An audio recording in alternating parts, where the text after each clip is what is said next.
O silêncio da madrugada foi quebrado por uma risada cristalina que ecoou pelo corredor escuro. Marina despertou instantaneamente, o coração disparando como um tambor desesperado. Aquela risada conhecia muito bem. Era de sua filha Sofia, de apenas 6 anos. Mas havia algo profundamente perturbador naquele som. Uma alegria fora de lugar nas sombras da casa adormecida, carregada de uma inocência que parecia mascarar algo sinistro. Sentou-se na cama, os lençóis grudados na pele, suada. O relógio digital marcava 3h17 da manhã. A risada havia cessado, deixando apenas o zumbido baixo da geladeira e o tic-tac implacável do relógio da sala. Marina forçou-se a respirar devagar, tentando convencer-se de que havia sonhado. Talvez fosse apenas o eco de um pesadelo que se misturava com a realidade. Mas então ouviu novamente, mais baixa desta vez, quase um sussurro alegre que deslizava pelas paredes como uma melodia fantasmagórica. O som vinha definitivamente do corredor, próximo ao quarto de Sofia. Marina levantou-se, os pés descalços tocando o chão frio. Cada passo em direção à porta do quarto parecia ecoar como um martelo, amplificado pelo silêncio opressivo que envolvia a casa. A porta do quarto de Sofia estava entreaberta, como sempre. Marina a empurrou delicadamente e espiou para dentro. Sua filha dormia profundamente, o rosto angelical iluminado pela luz suave do abajur em formato de lua. A respiração era regular, os pequenos lábios entreabertos em sono tranquilo. Não havia sinal algum de que a menina tivesse estado acordada nos últimos minutos. Marina permaneceu ali por longos momentos, observando. Sofia não se mexeu, nem um sussurro, nem um movimento. Era como se a criança estivesse mergulhada em um sono profundo há horas. Mas então, quem havia rido no corredor? O que você faria se ouvisse a voz do seu filho ecoando pela casa enquanto ele dorme profundamente? Deixe nos comentários sua opinião. Se inscreva no canal e ative o sininho para não perder nenhuma história assombrada. Curta o vídeo. Se você já sentiu arrepios. Nos dias seguintes, Marina tentou racionalizar o acontecido. Talvez fossem os canos velhos da casa, ou o som da televisão dos vizinhos se propagando de forma estranha pelas paredes. A casa tinha mais de 50 anos, comprada há 2 anos após a separação do marido. Era tudo o que conseguira pagar com o salário de professora, mas Sofia adorava o quintal grande e o quarto espaçoso com janela para a rua. A rotina seguiu normal até a quarta-feira seguinte. Marina estava corrigindo provas na mesa da cozinha, quando ouviu passos leves no andar de cima. Eram quase 11 da noite e Sofia havia dormido há mais de 2 horas. Os passos eram característicos, pequenos, rápidos, como os de uma criança tentando não fazer barulho. Depois vieram novamente as risadas. Desta vez eram múltiplas, como se Sofia estivesse brincando com alguém.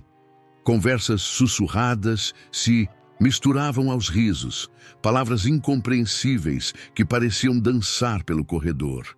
Marina subiu as escadas devagar, cada degrau rangendo sob seus pés. O corredor estava mergulhado na escuridão, apenas a luz do abajur de Sofia vazando por baixo da porta. Quando abriu a porta, a cena era idêntica à da semana anterior.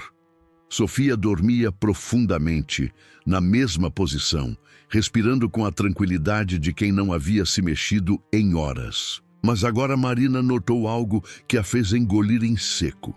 Os brinquedos espalhados pelo chão estavam em posições diferentes de quando havia arrumado o quarto antes de Sofia dormir. A boneca preferida da menina, que sempre ficava na prateleira, estava sentada no centro do quarto, como se alguém tivesse brincado com ela. Os blocos de montar formavam uma pequena torre que definitivamente não estava lá antes. Marina sentiu um calafrio percorrer sua espinha enquanto observava a cena, tentando encontrar uma explicação lógica que sua mente recusava-se a aceitar. Determinada a descobrir a verdade, Marina decidiu investigar. Conversou discretamente com os vizinhos, perguntando se haviam notado algo estranho. A senhora Amélia, que morava na casa ao lado há décadas, fez uma expressão estranha quando Marina mencionou as risadas noturnas. "Essa casa", murmurou a idosa, balançando a cabeça. "A família anterior se mudou de repente, sabe? Nunca soubemos o motivo real." Amélia hesitou, como se escolhesse cuidadosamente as palavras. Eles tinham uma filha também, menina doce, sempre brincando no jardim. Mas depois do acidente, Marina sentiu o estômago se contrair.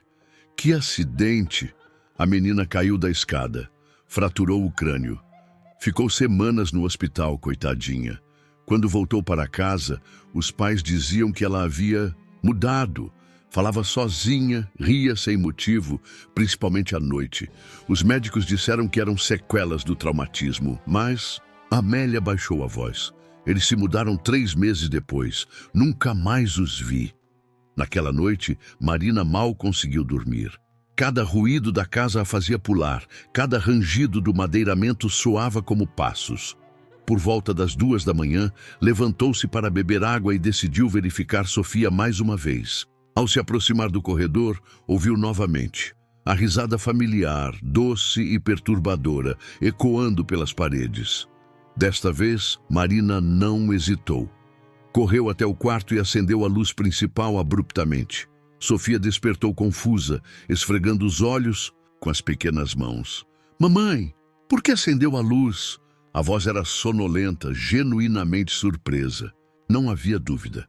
A menina havia acabado de acordar, não estava fingindo. Você conseguiria dormir tranquilo, sabendo que algo inexplicável acontece em sua casa todas as noites? Compartilhe este vídeo com alguém que precisa conhecer esta história. Na manhã seguinte, Marina procurou a imobiliária que havia vendido a casa. A funcionária, uma mulher de meia-idade chamada Carla, inicialmente relutou em fornecer informações sobre os antigos proprietários. Mas quando Marina insistiu, mencionando problemas na casa, Carla suspirou profundamente. "A família Rodrigues", disse finalmente, "tinham uma filha chamada Laura. Depois do acidente, as coisas ficaram complicadas." Carla olhou ao redor nervosamente antes de continuar. A menina desenvolveu uma personalidade dupla após o traumatismo craniano. Durante o dia era normal, mas à noite era como se fosse outra pessoa. Marina sentiu o sangue gelar nas veias. Como assim? Ela caminhava pela casa rindo sozinha, conversando com pessoas que não existiam. Os pais tentaram de tudo, médicos, psicólogos, até mesmo benzedeiras. Nada funcionava. A menina insistia que brincava com a amiga no corredor, mas nunca havia ninguém lá.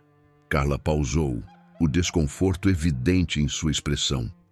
Na última semana, antes da mudança, os pais relataram que às vezes ouviam a risada de Laura mesmo, quando ela estava visivelmente dormindo. Marina saiu da imobiliária com as mãos tremendo. As semelhanças eram perturbadoras demais para serem coincidência. Naquela tarde, observou Sofia brincar no quintal, a menina rindo e conversando animadamente, sozinha. Quando perguntou com quem estava falando, Sofia respondeu naturalmente: "Com a Laura, ela gosta de brincar aqui." O nome atingiu Marina como um soco no estômago. Sofia nunca havia ouvido esse nome antes. Como poderia conhecê-lo? Desesperada por respostas, Marina conseguiu o contato dos antigos proprietários através de um conhecido na prefeitura. A ligação foi tensa e reveladora. Roberto Rodrigues, o pai de Laura, inicialmente não queria conversar, mas quando Marina explicou a situação, ele concordou em encontrá-la.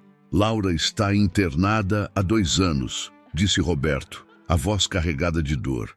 "Depois que saímos da casa, os episódios pioraram. Ela começou a ter convulsões e a personalidade noturna se tornou violenta. Os médicos disseram que era necessário tratamento intensivo. Ele pausou, respirando pesadamente. Mas, Marina, preciso te contar algo que nunca contei aos médicos. Roberto explicou que, nas últimas semanas na casa, ele e a esposa começaram a ouvir a risada de Laura mesmo quando a menina estava sedada no hospital. Era impossível, mas era a voz dela, sempre no mesmo horário, sempre no corredor, como se parte dela tivesse ficado presa naquela casa. Naquela mesma noite, Marina decidiu confrontar o fenômeno. Armou-se de coragem e instalou seu celular para gravar no corredor. Às 3h17 da manhã, sempre o mesmo horário, as risadas começaram. Desta vez, Marina não se escondeu. Caminhou até o corredor e sussurrou: "Laura, você está aí?" O silêncio que se seguiu foi ensurdecedor. Então, uma voz infantil, diferente da de Sofia, respondeu claramente: "Posso brincar com Sofia? Ela é minha única amiga agora." Marina sentiu suas pernas fraquejarem, mas forçou-se a permanecer de pé. No quarto, Sofia continuava dormindo, alheia à conversa sobrenatural, acontecendo a poucos metros de distância. Alguns lugares guardam ecos do passado que nunca desaparecem completamente. Ative as notificações para acompanhar o final desta história perturbadora. Os próximos dias foram de profunda reflexão para Marina. Pesquisou sobre traumas cranianos, personalidades dissociativas e fenômenos paranormais. Descobriu que, em casos raros, traumas severos poderiam criar impressões psíquicas em locais onde a pessoa passou muito tempo durante a recuperação. Era como se parte da consciência de Laura tivesse permanecido no corredor onde ela costumava brincar durante as noites insones pós-acidente. Marina tomou uma decisão difícil. Na noite seguinte, retornou ao corredor no horário habitual. Quando as risadas começaram, ela falou suavemente: "Laura, sei que você só quer brincar, mas Sofia precisa dormir e você precisa descansar também. É hora de você seguir em frente, encontrar a paz." A resposta veio como um sussurro carregado de tristeza. "Mas eu gosto de brincar aqui. Ninguém mais quer brincar comigo." Com lágrimas nos olhos, Marina explicou gentilmente que Sofia não podia ser sua companhia para sempre. Que mesmo na doença, Laura merecia encontrar paz e descanso. Você pode ir para um lugar onde não há dor, onde pode brincar livremente, sem assustar ninguém. O silêncio que se seguiu durou vários minutos. Então, uma última risada ecoou pelo corredor, mas desta vez soava diferente. Não havia melancolia ou solidão, apenas uma alegria pura e agradecida. "Obrigada por me ouvir", sussurrou a voz. "Vou sentir saudades." Desde então, as noites voltaram a ser silenciosas. Sofia continuou brincando no quintal, mas não falava mais sobre amigos invisíveis. Marina nunca soube se havia realmente ajudado o espírito de uma criança perdida ou se havia simplesmente encontrado paz com seus próprios medos. Mas uma coisa era certa: algumas histórias de terror têm finais que nos ensinam sobre compaixão, mesmo nas situações mais assombradas. Meses depois, Marina soube que Laura havia apresentado melhoras significativas no tratamento. Coincidência ou não, a menina havia parado de falar sobre a casa onde costumava brincar, exatamente na mesma semana em que as risadas cessaram no corredor. Às vezes, o maior terror não está no que não compreendemos, mas na solidão de quem precisa apenas ser ouvido. Se esta história tocou você, deixe um comentário contando sua experiência. Inscreva-se para mais relatos baseados em fatos reais e compartilhe com alguém que acredita que algumas histórias vão além da nossa compreensão.